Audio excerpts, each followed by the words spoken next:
Real pleasure to have in studio Gary DeLacy, Superintendent of Schools at Clinton. Now, of course, we missed you last month. You had a great event that you were going to in West Virginia.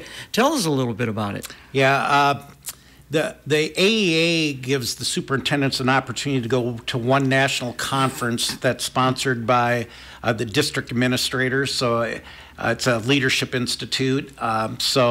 It doesn't cost our district anything, and it's just something that Bill Decker believes in, that to be able to get to a national conference, but yet not have to explain to a local school board why you're spending the money. So the AEA actually sponsors that, but it's a great opportunity to meet with superintendents nationally, and I never get that opportunity. One thing that's always amazing is that our problems are remarkably similar. We're talking all over the country. I mean, East Coast, West Coast, South, and you get to network a little bit. I mean, I've had a couple of them reach out since the conference. We get a lot of times, we get times to actually brainstorm and share ideas of how we have tried to address this problem and things like that. So, we're all, with the labor shortage, we're all having those kinds of issues. School safety, we're all having those kinds of issues. So it doesn't matter what across the country. It's just a great time to bounce some ideas off. Sometimes you just feel like you might get in this bubble in the state, and you're not getting exposed to what else is out there. And it's a good 3 days. It was during spring break, so I didn't miss anything in the district, but I did miss the KROS. You, of course, started your career as a teacher and coach, worked your way up in administration to where you're now superintendent. Is that pretty much the path most superintendents take, Gary? They do. I mean, superintendents' jobs are, and I think it's really imperative that you have classroom experience, you have principal experience for the most part. You need those backgrounds before you get into what I would call the hot seat, where every problem in the district flows to that office. And having those experiences, I think, have been really good. I think in the long run, it was a blessing that I left the district for 16 years, so I was exposed to different ideas at Comanche and Danville. And obviously at different size districts too than where Clinton is. And so I was able, obviously in this current position, I really felt I was at an advantage. I spent 16 years in the district as a teacher and coach. I understood the culture of Clinton, but I also had the background of Comanche and Danville in terms of principalship and superintendency to bring those experiences to the table as I progress through this position. Just one more side note before we get into our program today. Josh Davis is stepping down as basketball coach at Comanche to become principal at Comanche High School. Have you talked to Josh at all? I have. I actually talked to Josh. There was a meeting at the AAA. They have an annual banquet, which was on March 2nd. Now, at that time, I knew the plan was he wanted to move into administration. And I know he's been working, I believe, as an assistant under Justin. I think the plan was to get back to having individual principals both at the middle school and the high school at Comanche. So I think they reached that point. I had Josh as a student, as a player. I actually was involved hiring Josh at Comanche. That was one of the last things I did when I was a high school principal there. Very happy for him. He's obviously done a great job with the basketball program at Comanche.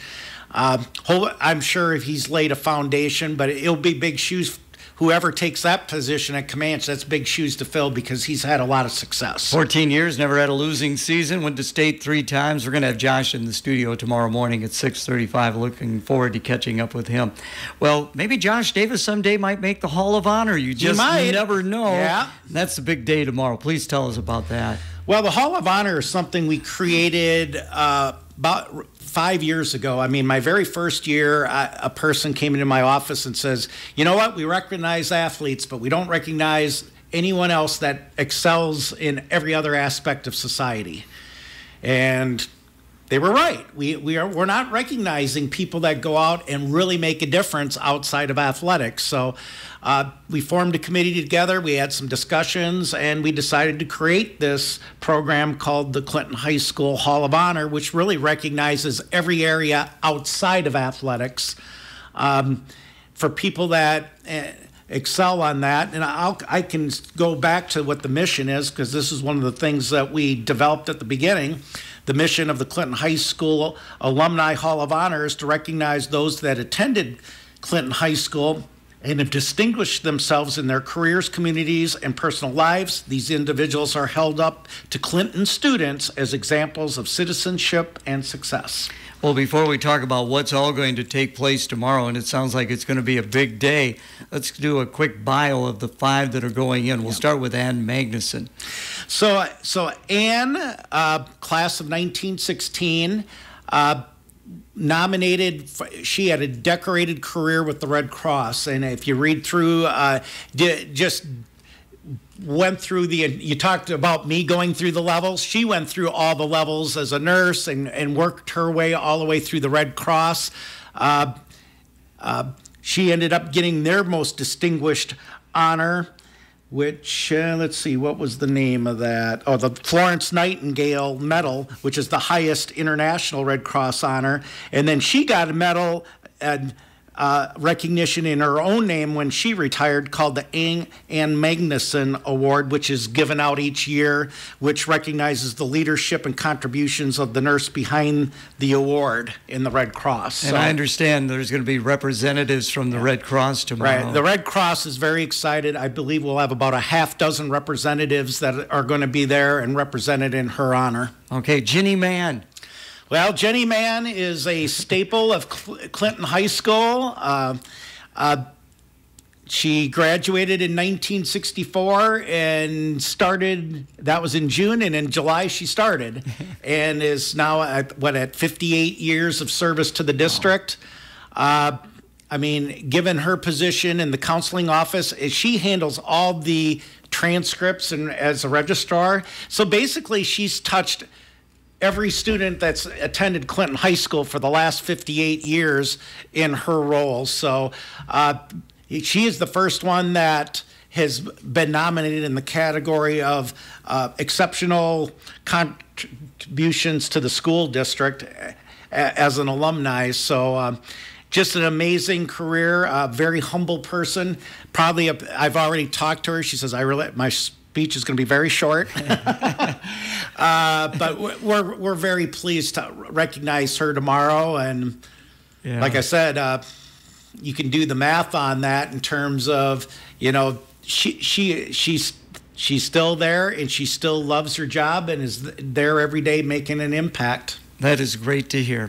Philip Klinkner is going to go into our Hall of Honor. Yeah, Philip Klinkner was nominated with accomplishments in academic fields. He works as a political scientist, blogger, and he's very involved in American politics. He's written many books. He's done lots of blogs. He was a graduate of 1981. I know one of the connections tomorrow, he's mentioned one of the teachers that made a huge difference for him was Mark Massey, and Mark is a member of our committee, so I know Mark will be there tomorrow to make that connection between those two. And Mark, being a social studies teacher, obviously must have had an impact on where Philip went in his career. So we'll be excited to have him here tomorrow. Yeah, that'll be great. Neil Steinhagen. Neil is a class of 1992. That's a special year for most of us. He was nominated with Distinguished Military Service. You read through the Navy. He's had a number of leadership assignments on a number of vessels. Still active with the Navy, and he has one of the ties. One of the students that's working with him, the tie was he was a drum major in the Royal River King Marching Band back when he was a student. So we do have some students that caught onto that to say, oh, he was, and band has always been a really big thing at Clinton High School. So we're excited to have him back tomorrow. And obviously the class of 92 has got a lot of significance in Clinton High School lore, and I'm just glad I was a small part of that 92 legacy, and Neil is part of that. Yeah. And then finally, Alan Paulson. So Alan Paulson is the only one that's not a graduate of Clinton High. He was an alumni. He attended Clinton High School as I believe a freshman, then moved out to California. But like I read in the mission statement, we're recognizing anyone that is an alumni, don't have to be a graduate. He had a very distinguished career in aviation. He was involved with TWA. He purchased a number of vehicles. He was involved in a lot of development of airplanes in the industry. Became a major player in that. He also had a little piece, I believe, in horse racing, but he's being really recognized for that aviation. He's actually been inducted in the Georgia Aviation Hall of Fame. So hopefully, CHS Hall of Honor will be up to that level, but we'll be anxious to recognize him. He did pass away in 2000. But Bill Mashevitz is a big historian. Bill will be doing the acceptance speech tomorrow on the behalf of Alan Paulson. And like I said, Bill was the one that actually nominated him. Bill is great at digging out those historical nuggets, and I'm sure we'll be informed more tomorrow after his speech. Of course, he's also involved with the Athletic Hall of Fame, and he comes up with names, that is for sure. Before we take the break for the weather, what is all going to take place tomorrow, Gary? Well, it's going to be, when we welcome them back and a lot of these people are traveling, we want it to be a full day. And so they'll be there. We'll greet them at the door around 8 o'clock tomorrow. 8:30, we'll do a short preview with just the inductees and their families, how the day is going to go. And then we're going to give them a tour of Phase 1 of Clinton High School, let them get them see that. About 9:20, we will start with the academic awards between the freshmen and the juniors. And that'll run about a couple hours. And in between, there'll be 3 speeches. As those students get there, then, as those students get there, they'll be able to shake hands with these inductees as well up on stage. So one of the mission, we're really trying to do a better job of tying the current students to these people that have made a difference. So our design this year, it keeps evolving. This design is really trying to get as many students in front of these alumni or graduates of Clinton High School as possible. There is a community luncheon that's going to run from about 11:30 to 12:45. If you're still interested in maybe attending, I did order some extra food. Call Deborah Dieters over at Clinton High School, or Deborah.Dieters at csdkq.org. You could email and we could still get you on the list if you'd like to come. That'll be probably the time for the community to actually intermingle and talk to the inductees during that luncheon. That'll be in the wellness gym. Okay. And then the afternoon, we've moved up the senior convocation, which are the senior scholarships and awards. The last 2 speeches will be in between those awards. That'll wrap up probably close to 3 o'clock, and then we'll do the unveiling of the plaques. And at that point, that'll be pretty much a full day. Oh, that is a full day. Let's go ahead and take a break for the weather now. Again, visiting with Gary DeLacy on FYI. Our update brought to you by American National. Expecting a more active day with rounds of showers and thunderstorms, especially later in the morning and again in the afternoon. Still warm as we get to the mid-70s. Partly cloudy skies tonight, a little cooler. We'll drop to 40 and 60s on the board for Friday with a mix of clouds and some sunshine. With your Storm Track 8 forecast, I'm meteorologist Andrew Sutsky. A little more cloud cover out there. Our temperature right now is 61 degrees. Our update brought to you by American National. Worry less about your insurance coverage while adding money back into your wallet with the American National Cashback Reward Program. Insure your auto and home and remain claim-free for 3 consecutive years, and you can get back 25% of your qualifying first-year premiums. Best of all, your reward continues every year as long as you remain claim-free. Let Agent Kevin Schrader at 348 2nd Avenue South from American National reward your smart thinking. Call Kevin today at 563-244-0876. More on FYI with Gary DeLacy. Well, you were recently at that superintendent convention in West Virginia, and you were talking about how some of the issues are the same no matter where you're at, and certainly at the top of that is school safety. Yeah, school safety, I mean, I'll be honest, I'm beginning to feel it is my number one priority every day when I come. How do you keep staff and students safe? And I think it continues to evolve, and having conversations with the community. And, the swatting incident at Clinton High School there 3 to 4 weeks ago obviously raised it to another level for us, because for about 90 minutes it was very real. I mean, we didn't know if there was credible evidence that what was reported on that 911 call, which was a shooting at Clinton High School. And, it didn't get to about 9:45, and I was at Command Central. I will say one thing. We went through this training in January with law enforcement in the community and I was amazed at how well the training kicked in. I mean, when I was notified, I was up at the admin center, so I have that 5 to 6 minute drive to get down to the high school. And I mean, I was kind of locking in, okay, where am I supposed to go? What is my role? What are the things I need to be thinking about? And when I got down there, Matt Lorenzen and John Davis from the law enforcement side, they're doing their things. Shane Haskell had already did staging of first responders in terms of health and ambulances in case we had injuries and those kinds of things. So one of the silver linings of the event was just the response that we got and how quick it was, because we did do a debrief that afternoon, and we were able to listen to the 911 call, which did shock me. It was about 6 minutes long. And so I give the person taking the call, I'm sure they're trained, keep them on the phone as long as possible, get as much information as you can. And but before that call had ended, responders were already at the front door of Clinton High School, because it was 5 minutes from the start of the call till when we got responders there. So the response was amazingly fast. There'll be some lessons still learned from it. From the school district perspective, we were unaware that tactical teams were being sent. So that was one of the things is there any way that the school would be notified that this call was made, instead of we were blindsided by that event. And in totality, it's better. It was better than a drill, obviously, because it wasn't planned and we had to react and do those things. But I also will tell you that even though it was a false call, there still was human trauma involved, because for the staff and students for that 90 minutes, it was real. I would say so. So that piece of it, we understand even today. It's going to take a while to support those people that were involved in that incident. And, I do know some people, it was just a false call. For that 90 minutes, it was not false for us. And it would certainly made a huge impact. And we're hopeful that it never, ever happens.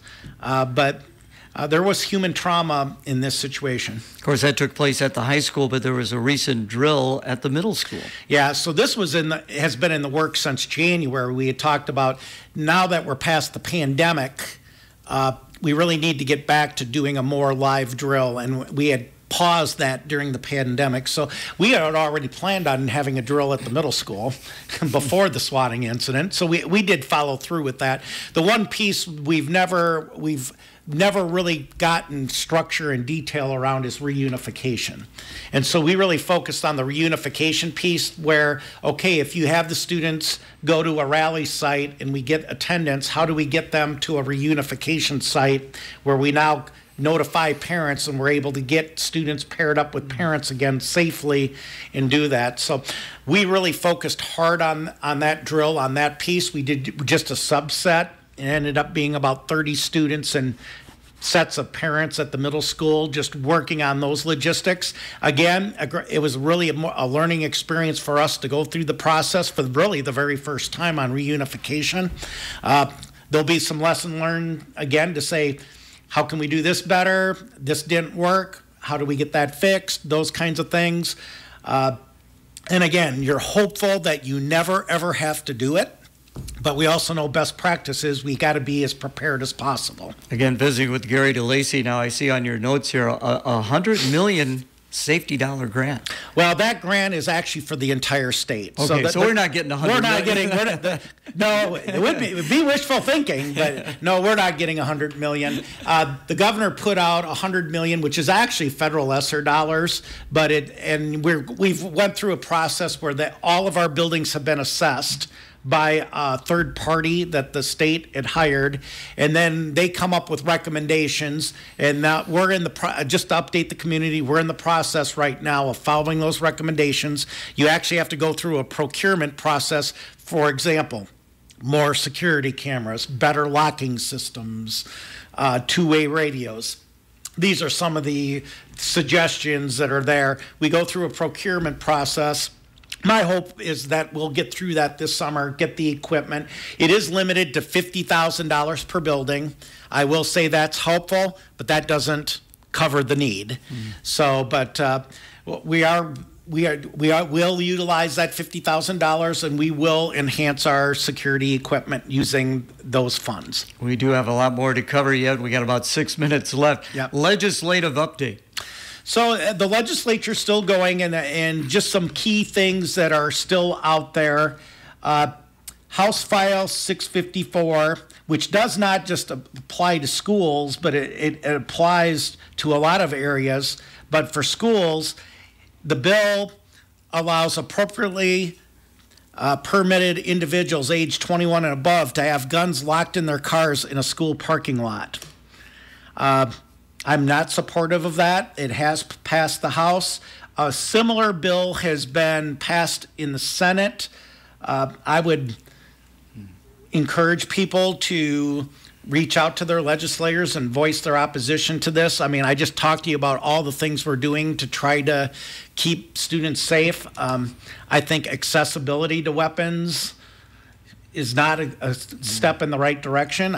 If anything, I wish they would appropriate more money for a school resource officer in every building in the state of Iowa. I think that would be a much more proactive effort on school safety for time than a bill like that. So I do have concerns about that. They are doing some cleanup on what I would call the voucher bill, education savings accounts, because private schools right now do get like tuition assistance, they get textbook assistance. Now, if they're going to get the full amount per student, should they still be getting that as well? They are doing some cleanup on that bill. I would still go back to, if they're receiving the money, then they have the same rules as public schools.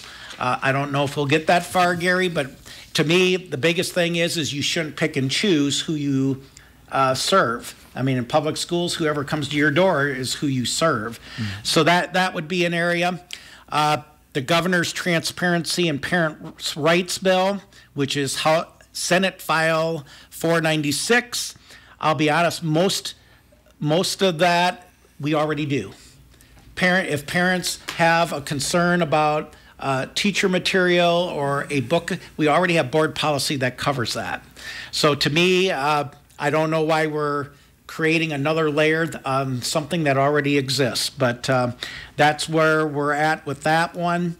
And then there's just a lot of talk yet about property tax cuts, which is House File number 3, and what the implication might be with limiting revenue in the future, what that might mean for services, not just education, but just services across the state. As always, appreciate you coming in. Let's close with a couple of events that are, just great events, prom and graduation. Yeah. It's right around the door, so less than a month from now, prom. And again, I believe after prom this year, I think they're moving that to the middle school. And the reason is because of the construction at Clinton High and things like that. But appreciate the parents, and I know they need more support, the parents, on that after prom piece. But I think the key in my position every year is to make sure everyone is safe and they have a good time. And bottom line is being that safe piece is I don't want, that's one of my nightmares, is getting the phone call the Sunday after prom if something happens. So really working hard and making sure kids use good judgment that night. We want it to be an enjoyable night. It is always a great memory for those kids.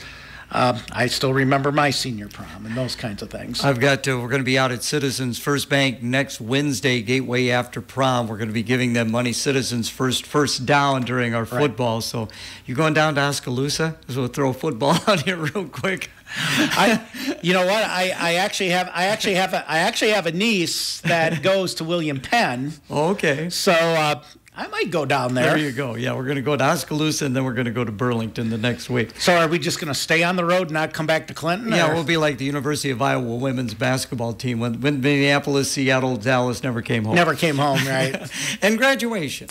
Yeah, graduation is again on Memorial Day weekend on that Sunday. For the first time, we should have climate control in your gym, and that is part of the renovation.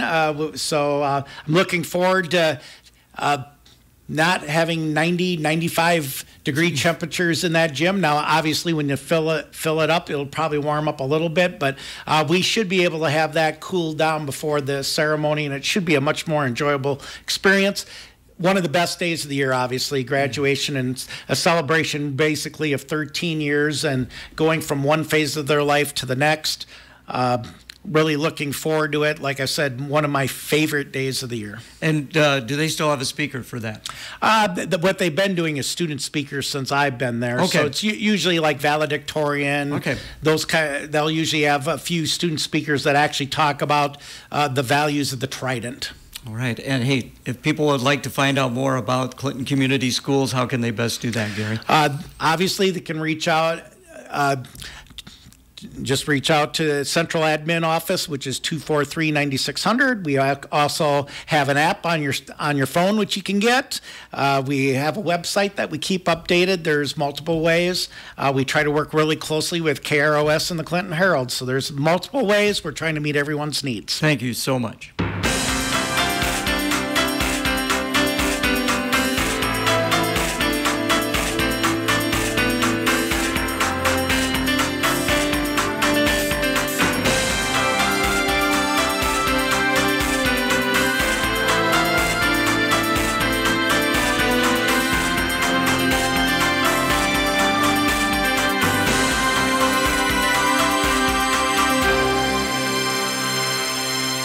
Listening to AM 1340 KROS, Clinton, Iowa. FM 105.9. And KROSradio.com.